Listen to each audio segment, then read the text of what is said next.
Heartaches, heartaches, my loving you brings only heartbreak. Your kiss was such a sacred thing to me. I can't believe it's just a burning memory. Greetings and bienvenue, Midnight Crew. Thank you for returning to this broadcast, and welcome to new viewers joining us for the first time. If you like a video, then feel free to subscribe. Green text thread. Started off with the best one I've heard to date. About 7 or 8 years old at the time.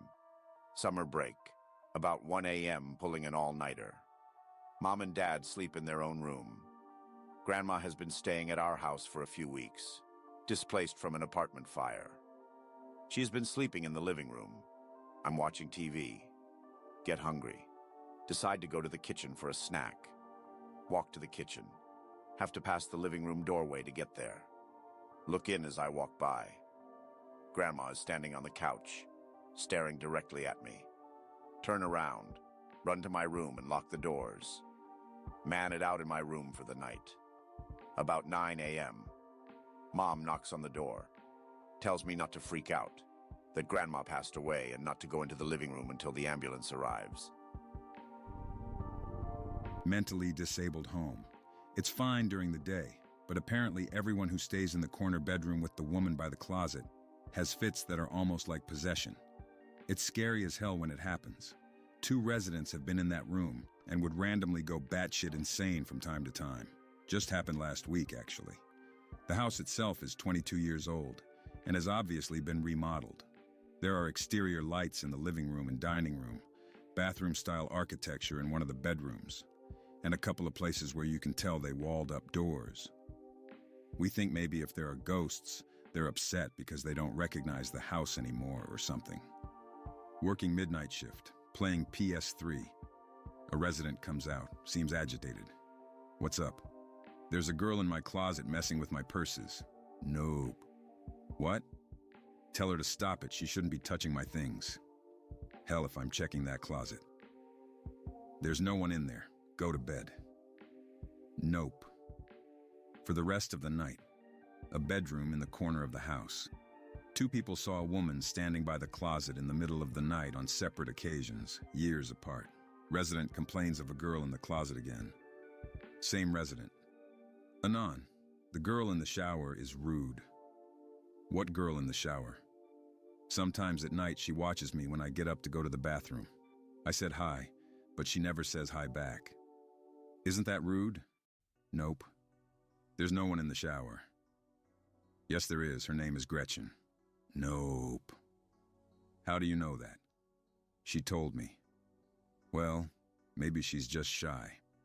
Maybe. That happened last year. Haven't seen or heard anything creepy like that for months, but it's starting up again.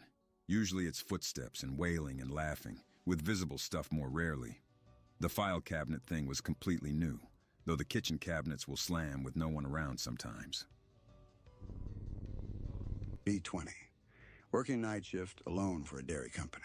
Working a big old warehouse that's shared with a few companies. Old building. Makes a lot of weird noises as there are multiple freezers and coolers. Previous employee that I replaced told stories about the old building. Had a suspicion it was haunted. He mentioned a milkman from about 20 years ago was killed when a pallet fell on him, and since he was alone, nobody found him for 3 days. Ghost routinely caused thumps from Cooler B, then starts moaning. Anyways, working away. Hear lots of thumps and pops from the next cooler over. Does that all the time, so don't even think of it. Thumping continues, then followed by a loud crash. Sounds just like a pallet falling over. Remember how I'm the only one in the building. Peek my head out the door. Lights are all off. The door to the cooler is locked. Suddenly hear a man moaning. Oh shit, somebody's hurt. Yell, are you okay? Somebody responds with homo. Genized. Fucking ghost. Tell him to fuck off. Nope, back to work. I have a few from my work. Being late, only one there. Hear bangs like a door being slammed. Decide to look around, make sure someone isn't trying to break in. Nothing. Come back to the tech area I was in. All the computers and monitors were off or on the screensaver.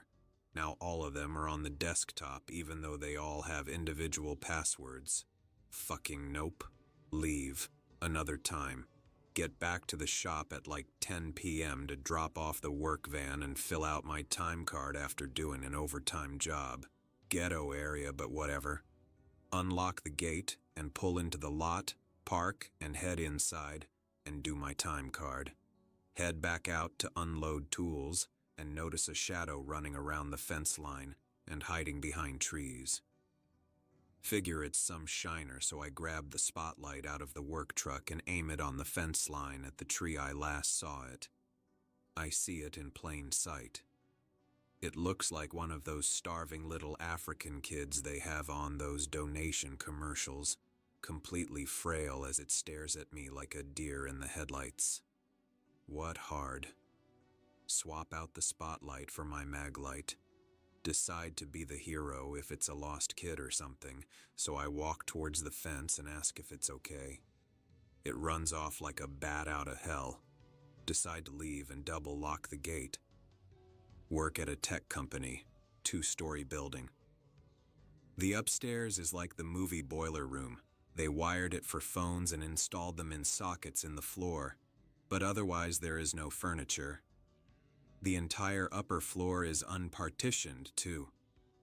Just a vast space with rows of phones and beams holding the roof up. People working overnight always hear thudding moving about. The only available access to this floor that isn't locked is a spiral staircase behind the security desk. So they can't check. After some weeks in snooping about in a mainly unlit office, they approach security to ask him if he hears it too. He's upstairs playing football with empty paper cups. From then on, the ghost becomes hilarious. To kinda give a little background, I'm now an electrician, but I mostly deal with security and communications. Bench techs keep saying tools are going missing off the benches, minor things like cutters and screwdrivers. End up putting something in our attic for storage. Really cramped. See something shiny with the flashlight. A pile of the tools that have gone missing. Total fucking what? Call the senior tech to see this. He whats hard and says some of the stuff went missing years ago. We still what about it? Happened when I was in 5th grade, doing a snow dance to try to get a snow day. In the yard of the next door neighbors who were on vacation at the time. See a minivan slow down to nearly a stop in front of me. Keep cautious. The summer before I was nearly kidnapped by a car, made me very paranoid since. Car leaves, so I keep dancing.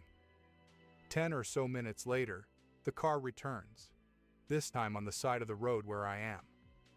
Car stops in front of the neighbor's yard. Still cautious, I stop dancing and move to my yard. Car backs up and parks itself in my yard. Nope. Nope. Nope. Nope. Rush inside my house and lock the door.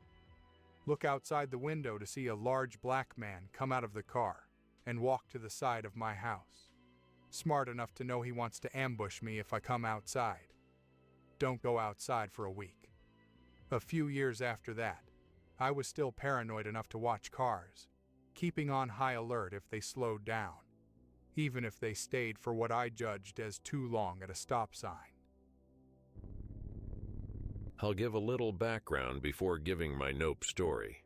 Sorry, no easy-to-read green text here. I live down the road from this little Lutheran cemetery. The last person to be buried there was 1945. Altogether, 14 grave markers dot this less than 1 acre plot of land. It has a simple iron arch, and 1901 as the date it was established. 3/4 of the grave markers have a date of death of 1918. The year of the flu pandemic, and most of the ages of death range from ages 2 to 17, the oldest. The church itself has been long torn down. I moved to my house, which was formerly a 2-story brick schoolhouse, with my wife. The cemetery had hardly been kept up. It was covered in tall grass and weeds. The only indication there was even anything there was the little road and the gate entrance. I was the fire chief of the local township. I have ridden my bike past it many times and ran as well. I hardly paid any notice to it at all, that is, until one summer night. It was hot and muggy out.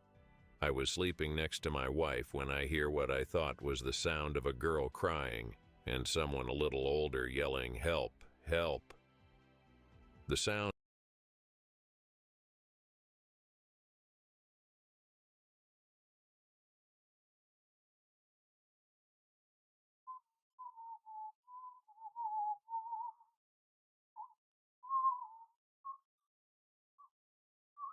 was coming from the front yard. I run downstairs in a pair of athletic shorts, some sandals, and no shirt. I open the front door and look around, and then circle my house with a flashlight looking for the kids I heard. No signs of them. Then I hear it again. "Help! Over here! Please hurry!" It was coming from the end of the road. Start to run to the edge of my driveway and look down the road. I could faintly make out the headlights of a car along the road, behind it another truck. Its side indicator lights were on. They were not flashing. I started to trot down the road. Why? I don't know. But I was curious why 2 cars were parked along the side of the road. As I walked down the road, I knew the direction and my location. It was the cemetery. They were parked in front of the cemetery. As I got closer, I saw a group of kids around a bonfire in the middle of the graveyard. At that point, I got mad. I was raised Lutheran myself, and I felt a connection to the graveyard. It was a place of peace, and throwing a party on it was disrespectful and more than I could take. I yelled and shined my light at them. The kids all immediately bolted to their cars and whipped a U-turn and drove off before I could run up and catch them. I walked into the graveyard for the first time. It was eerie, dead quiet, not even so much as a cricket chirp, which I hear every summer like no tomorrow. The fire was still burning. Around the fire were empty and full beer cans, scattered everywhere. As a man, I am not too proud of having to throw good beer on a fire, but I could not let the fire spread. After putting out the fire, I went back home. I didn't call the sheriff like I should have, but I figured I would check it all out in the morning. I didn't sleep very well. All night I kept hearing very faint crying of a child. I only got maybe 4 hours of sleep that night, and I was grumpy. The next morning I saw the damage the vandals had done. Every stone marker had been knocked over, beer cans and trash everywhere. The still smoldering ashes of a bonfire that was right on top of a marker for a little girl who was 6 years old when she died in 1918. I was pissed off. How could you do that? It was Saturday, so I spent that entire day at the graveyard. I mowed the grass, weed-whacked the ditches, fixed the grave markers to the best of my abilities, cleaned up the trash, and to top it off, I sanded and painted the iron arch that overlooked the entrance to the graveyard, a nice welcoming shade of white. All day long I received honks from passers-by in cars, people I recognized from the town and were local neighbors and farmers. I assumed most were happy to see someone maintaining the cemetery, after all these years of shameful neglect. By around 5 in the afternoon, this graveyard looked beautiful. My wife went out and got flowers too, and placed a rose on every marker. We went home and left the cemetery as is. I would say the night was quiet, but I heard the sound of faint footsteps on my front porch and then giggling. I heard a soft knock on my front door. I went to answer it and nobody was there. Now it's not like you can run and hide in my front yard. It's wide and open. but I knew I heard something. I look down and see written in chalk in cursive writing is the word Tusentak. I didn't understand it, so I blew it off and closed my door as some kind of joke. In the morning, I saw my wife online. She says good morning and we exchange a kiss. She looks up at me and says, "The morning I saw somebody wrote in chalk on our front porch when I went to get the paper. Know why?" I say no. I didn't bring up the sounds I heard last night to her either. She looks at the computer again and says, "And I swear to God I hear the sound of a kid giggling." At that point, I look at her dead in the eyes. "You too?" We both look at each other for what seemed to be an eternity before my wife points at the screen and says, "I found out what was written on our porch means." I was almost afraid to even look, but I found myself staring at the screen. Tusen takk is Norwegian for "thank you very much." At that point, the both of us knew we were not crazy or delusional. This happened 4 years ago. My wife and I have maintained the cemetery ever since. My wife has also made it a tradition that on the birthday of the deceased person, she lays a rose on their gravestone. We have never had another encounter. No mysterious giggling or chalk messages or crying. But I don't need any physical message. I think the spirits know that I know and are grateful. B14. My birthday party. After presents and cake, and Mom pulls me aside to talk. Figure it's, "I love you and you're growing up so fast" bullshit. Mom has a really serious face. "Jordan, do you remember what you did last night?" Yeah. "Well, how did you sleep?" Good, I guess, Mom. "What is this about? You're acting strange, and to be honest, it's creeping me out." "Well, honey, you're doing it again." Mom goes to tell me about when I was a kid. 4 years old, I would bother my sister when she slept. Apparently, I sleepwalk. So I decided to talk to my sister recently, me now 23 and her 3 years older at 27, and she told me that I would come into her room. She would wake up to me standing at her doorway. She would try to talk to me, but I would never say anything back. Eventually, she said, I would turn around and walk away. She said it stopped after a week or so, but I never remembered or was told. It creeps me out. I have a similar one. B17. Wake up in a different room than the one I always sleep in. Dad is awake. He walks up to me and asks me how I'm feeling. Say, fine. Why? He tells me that last night he woke up, and I was standing over the bed looking at him. Apparently, he asked me what I was doing, and I said, I can't leave until I find the key. Hearing that you did something when you don't remember it is highly unnerving. These brought something back for me. Be a kid, around 10. My whole life, try to escape the house in my sleep.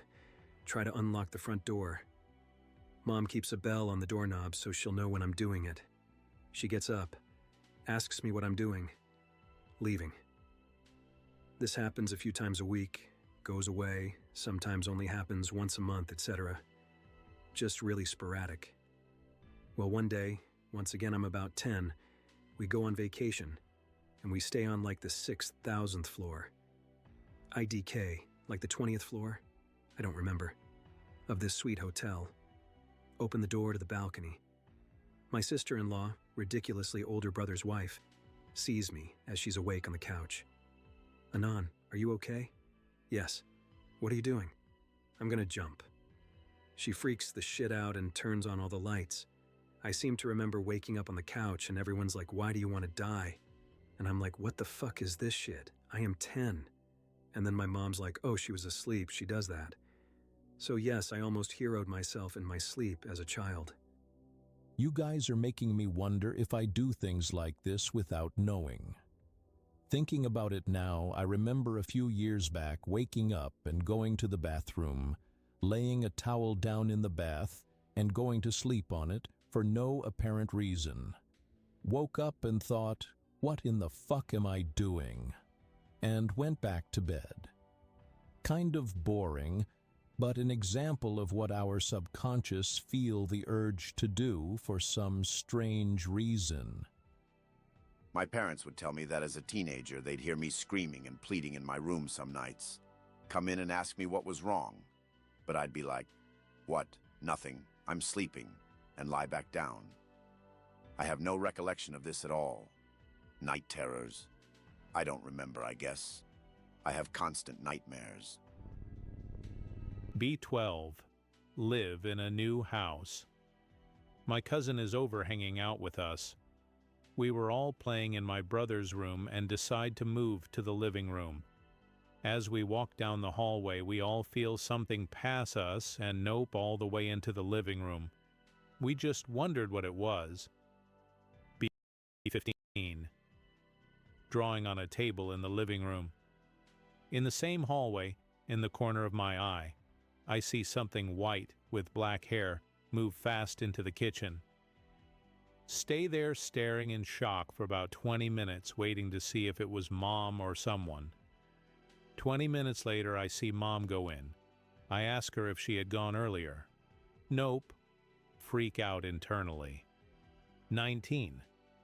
I have never encountered her, but I know she is a she, and she might live in the attic since my closet has the door to it, and it always feels cold in the summer. Kinda got used to her at night whenever I would feel her roam my room. Decided to call her Merle. Would come back from school and say hi to her sometimes. Decide to go to college. Mom makes a go-away party. Talk about me leaving everywhere. Get all my stuff ready. The night before my last day, I'm sad, so I can't sleep. My fan is on, so it beats the searing heat of the nighttime desert. Everything in my bed feels cool. Lay on my side and move my feet and toes from side to side. Feel a hot spot on the edge of my bed, but don't mind it at first, and keep doing what I'm doing. Science kicks in, a hot spot on the corner of my bed when the fan is directly hitting that part. Get up and look. The hot spot goes away. Everything is cold again. I'd like to think that was her saying goodbye or something. Since then, I haven't felt her or anything. 3 years since that day. Also, a couple of months since then, staying at my uncle's house for college. One of the assignments from school is to recreate a painting exactly the same. Have a glass of cold water, condensation and such. 4 a.m. while working. A cup moves half a meter across the glass table. Stop it where it is since cups are not supposed to do that. Noping the fuck out. A loud kick at the back door in the kitchen, then hear running footsteps go around. Almost shit a brick. I've told people about this, but they said the cup moving on its own must have been just pure condensation, that it's natural for a cup to move half a meter across the table with condensation when the table isn't tilted. No draft, nor me pushing it. Bullshit. Also, I knew there was something in this house at some point because whenever I would watch TV late, I would hear banging in the kitchen floor and footsteps and felt a stare every now and then from the dark. And also, a year after living in the house, kind of used to the thing living in there. Saturday night, nothing ever to do other than watch anime. Browse/a/and/x/. Hear footsteps outside of the house on the porch. Peek my head out of my room door to see who it is. A shadow outside moving back and forth from window to window. The windows are covered in blinds so I can't see shit to the outside. Hear non-stop mumbling, so I end up thinking it was my cousin because he tends to talk on the phone outside. Call out through the window, "Who is it?" The shadow stops moving. Banging on the door while the shadow is still standing by the windows. Nope, out of there, back into my bed and under my sheets. 2 hours later. My aunt and cousin come into the house together. They were hanging out. Everyone else is out working late or out of town. Scared out of my mind the rest of the week. About 20 minutes ago, dozing off, feeling paranoid over reading Nope stories. Start having this weird dream that's just an incomprehensible mess. Some sort of scene where I'm outside, and it's pitch black, watching a woman walk her dog. Notice that there have been voices in my head that have just been chattering throughout the dream. They're suddenly becoming more intense, more voices, screaming, crying. Hear some woman say something like, "My brother's fucking insane." Suddenly panic, wake up. It's like a movie scene. The noise climbs to the highest volume right before I snap back awake. Suddenly silence with this faint ringing in my ears. My ceiling blurs into view. Oh shit, I can't move my body. Having read about sleep paralysis here, I'm afraid a demon or some shit's about to show up in my vision and scar me for life. Freak the hell out. Fight desperately to move my body before I see something terrifying. Thinking, no, this isn't gonna happen, fuck that. Try to say it. Comes out as f-f-f-f-f. Trying to move my arms, it's like pushing through jello. Finally move again, turn on all lights. Never want to sleep again. I blame you guys for this. I used to work in a nursing home for like a week because it was the shittiest job ever. But the residents said the most terrifying shit ever, like, "My husband's over there next to the window." "Oh, he is. What's his name?" "Willie." "He died in the war," I thought, but I guess not. Another one. "In the room changing a resident, getting her comfy for bed. She's usually pretty there mentally, just has some anxiety problems. A car starts in the parking lot, we can hear the sound. You know who that is, Nurse Anon?" "I'm not a nurse, I was an aide." "No, Dorothy, who's that? Your son?" She always talked about her son. Haha, not this time, Mary Sue. Not my name. This time it's the devil in his big shiny new car, coming to take me away. I dropped that lady like she was hot and noped out of the room. 20 years old, and at home alone, just falling asleep. Suddenly at a motorway services, buying blackcurrant soda, thinking, LOL, why do they sell this? The stains would never come out of seats. Suddenly a 2D angel. She asks me, "Do you want to be hurt?" What? Do you want to be hurt? There are advantages both ways. I think she's talking about me being in a wheelchair. I imagine an easier life, but being fat and feeling unfulfilled, wheeling everywhere. So be it. You have made your decision, and you must stand by it. Everything starts moving again. I'd never noticed it stop. Snap awake, disoriented as to where I am. After I get my bearings, I've been asleep literally seconds.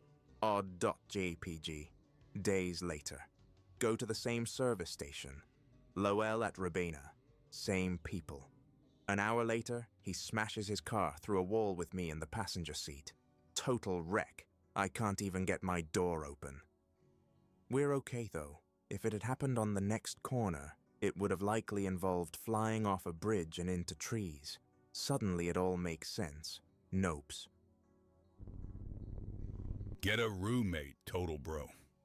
Roommate has a German Shepherd who is also a total bro. Roommate goes upstairs to bed. The dog stays downstairs and watches TV with me. After listening to Morgan Freeman's silky, smooth voice on through the wormhole for an hour, decide to crash on the couch with the dog. 2 a.m. in the morning, the dog is going off the walls. Wake up, turn the lights on outside thinking he's barking at a rabbit. Open the back door and the dog shoots out to the backyard with his tail between his legs. Turn around and see a shadowy figure back in the living room. The figure is only distinguishable by the blue light coming from the TV. Nope, nope, nope, nope, nope. Wake up in sleep paralysis.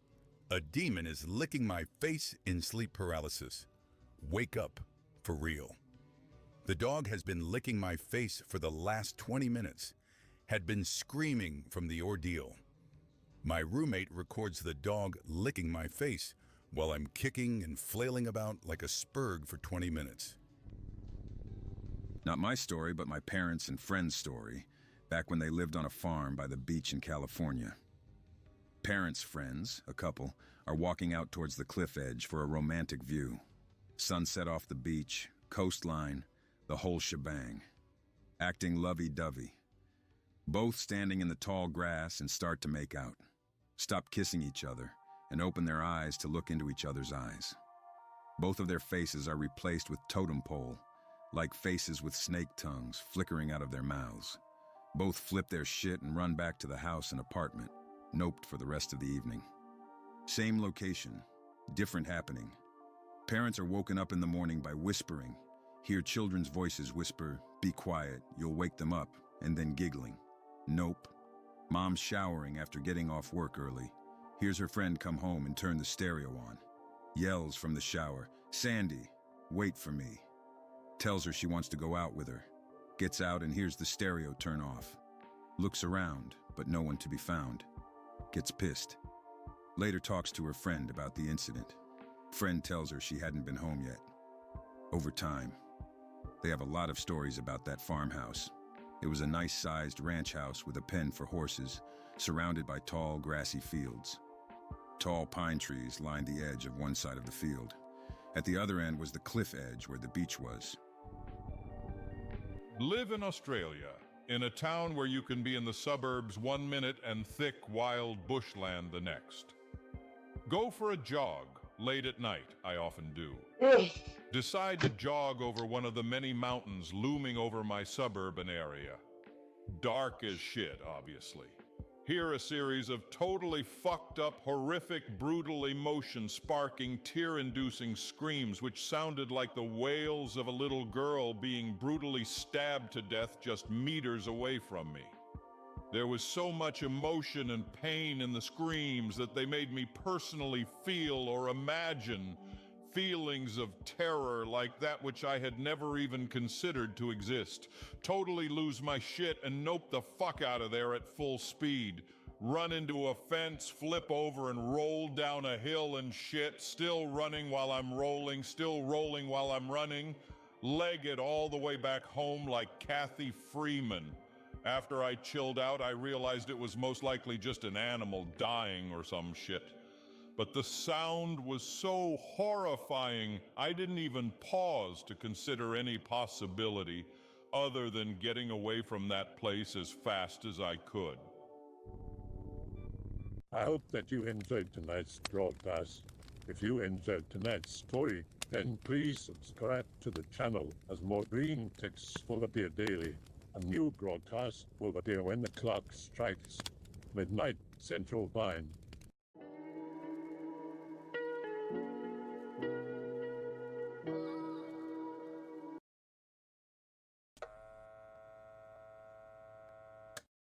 Greetings, and be in when you midnight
Greetings and bienvenue, Midnight Crew. Thank you for returning to this broadcast. And welcome to new viewers joining us for the first time. If you like a video, then feel free to subscribe. For context, I live with my wife and daughter. I own a few acres in Goga County, Ohio. My property is on an interstate directly across the street from a state park.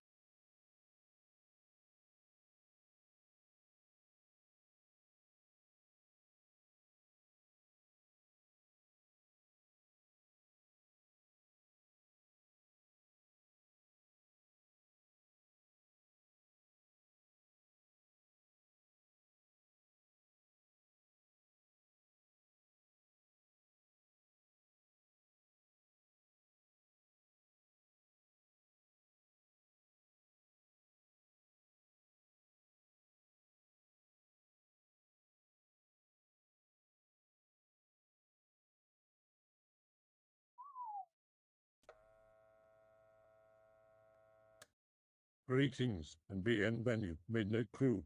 Thank you for returning to this broadcast. And welcome to new viewers joining us for the first time. If you like a video, then feel free to subscribe. For context, I live with my wife and daughter. I own a few acres in Goga County, Ohio. My property is on an interstate directly across the street from a state park. It's a decently sized park with a couple of lakes and abundant, albeit fairly generic, wildlife. Deer, raccoons, coyotes, opossums, foxes, and beavers are not uncommon for me to see. Be me.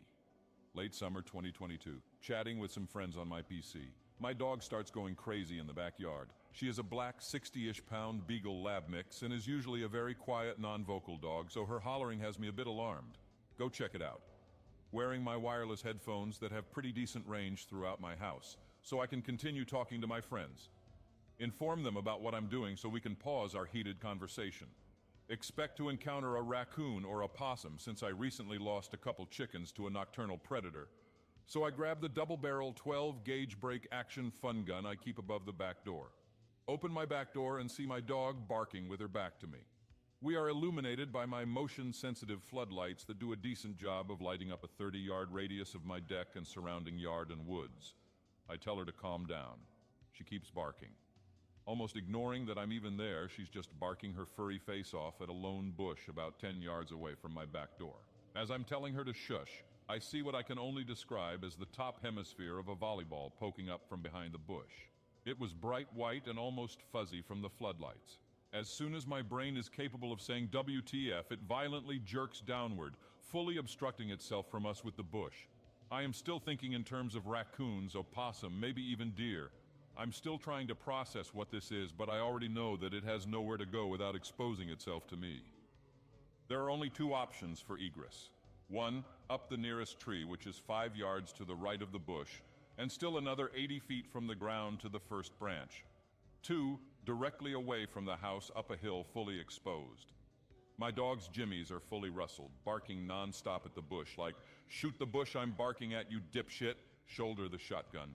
Headset begins squealing, knock the cans off my ears, and the headset neatly wraps around my neck, still shrieking but not directly into my ear. Quickly think about how it is going to suck to discharge this 12 gauge without any kind of ear pro. Screw it, .jpg. Push the bush. Floodlights begin flickering, headset screeching. As the lights and noise crescendo, I clear the left side of the bush. Headset stops. Floodlights stop. Dog stops but is still noticeably upset. Scratch my head for a second and look around. Nothing. Nothing in the closest trees. Nothing inside the bush. Whatever it was, it had no means of leaving the cover of the bush without being fully exposed to me. The ground directly behind the bush is noticeably lower than in front. Then it hits me. Now I realize that whatever it is had to have been at least as tall as me to clear the height of the bush from where it was standing in this depression behind the bush. Dog whines. I'm now hearing how deafeningly quiet it is. These woods are usually alive with the sound of insects and amphibians, still scanning for details. Soft, loamy soil behind the bush. No tracks. Nothing. My hair is standing straight up. I can feel something profoundly foreign and primal screaming in the back of my mind. I don't just feel like I'm being watched. I know that I'm being watched. Take one last look around, expecting to see my neighbor standing right behind me or something equally off-putting. More nothing. get my dog and take her back inside. From me walking outside to going back inside was about 45 seconds, maybe 1 minute. When I shut the door, I heard my wife ask, "What was all that about?" While putting the gun away, I told her that the dog was barking at something and there was a brownout. My daughter says my iPad turned off and it wasn't even plugged in, so how could it be a brownout? I instinctively pull my phone out of my pocket and can see that it's turned off. Turn it on, 87% charge. I asked to see my wife's phone. Same thing, but her battery was in the 60s. I realize my headset is turned off too. Turn it on, hear my friends talking. They tell me that they could hear everything, including the screeching, then abruptly nothing. Experience 2, Be Me. Late February 2023, about 1:30 a.m., full moon. There had been some rain the previous evening that had frozen, and a nice light layer of flurries topped it off like powdered sugar, making the evening even brighter than normal. I log off my PC and start tiptoeing to my bedroom to not wake everyone. Out of my dining room window, I can very clearly see up that previously mentioned hill into the woods. As I pass that window, I glance out and see what I immediately assume to be my dog running towards the house at full speed. My immediate thought is, oh shit, I left my damn dog outside. Jesus Christ, how could you be such a terrible dog owner, Anon? My second thought is, thankfully you turned off the security light switch when you let her out so you don't wake the rooster up. I get my phone out of my pocket and turn on the flashlight. As I open the door, my third thought is, I'm pretty sure I let her back in the house. Then my phone light lands upon something that doesn't look right at all. It looks like a photo-negative star, that's the best way I can describe it. It looks like long magnetic solar prominences emanating from its surface, waving and undulating all over the place, almost like tentacles, but not. Whatever it is pitch black, even with the light shining directly on it. It is casting an observable shadow. This thing is in part of my yard that is directly adjacent to my deck. It is full of small river rocks punctuated by some stepping stones so it isn't noisy to walk on. As soon as the light hits this thing, these prominences almost explode from it, and I hear the cacophonous crunching of the ice-covered river rocks under its heft as it moves. I could hear exactly how far it went and where it stopped. It took the shortest path available clearly in an effort to break my line of sight. This placed it behind the corner of my deck about 10 feet from where I'm standing. It got to the corner and hasn't moved. Armed with only my phone light, I muster all the testosterone I have and bolt over the deck railing, hoping to catch whatever this was off guard. Nothing. Look around. Snow and ice completely undisturbed. No tracks. What the absolute hell? To this day, I have no idea what I was going to do if it was there waiting for me behind the corner of the deck. I have no good reason for trying to rush it either. I wasn't even recording a video or anything useful. I just rushed it with my phone light. Essentially, I just went full commando, threatening the entity. Go back inside, see dog on couch, try to sleep. Pick-related is my attempt to show a rough layout of my deck, backyard, and woods. Long-time lurker, first-time poster. Any insight would be helpful. I'm pretty lost here and haven't brought this up with anyone, including my wife. Go to a friend's house one day. Lives with his dad, mom, and 11 out of 10 sister. Always instinctively look up at his 11 out of 10 sister's window because she's normally there, sees me, and she gets him to come to the door. Walk in his gate, a big gate that you have to close after you.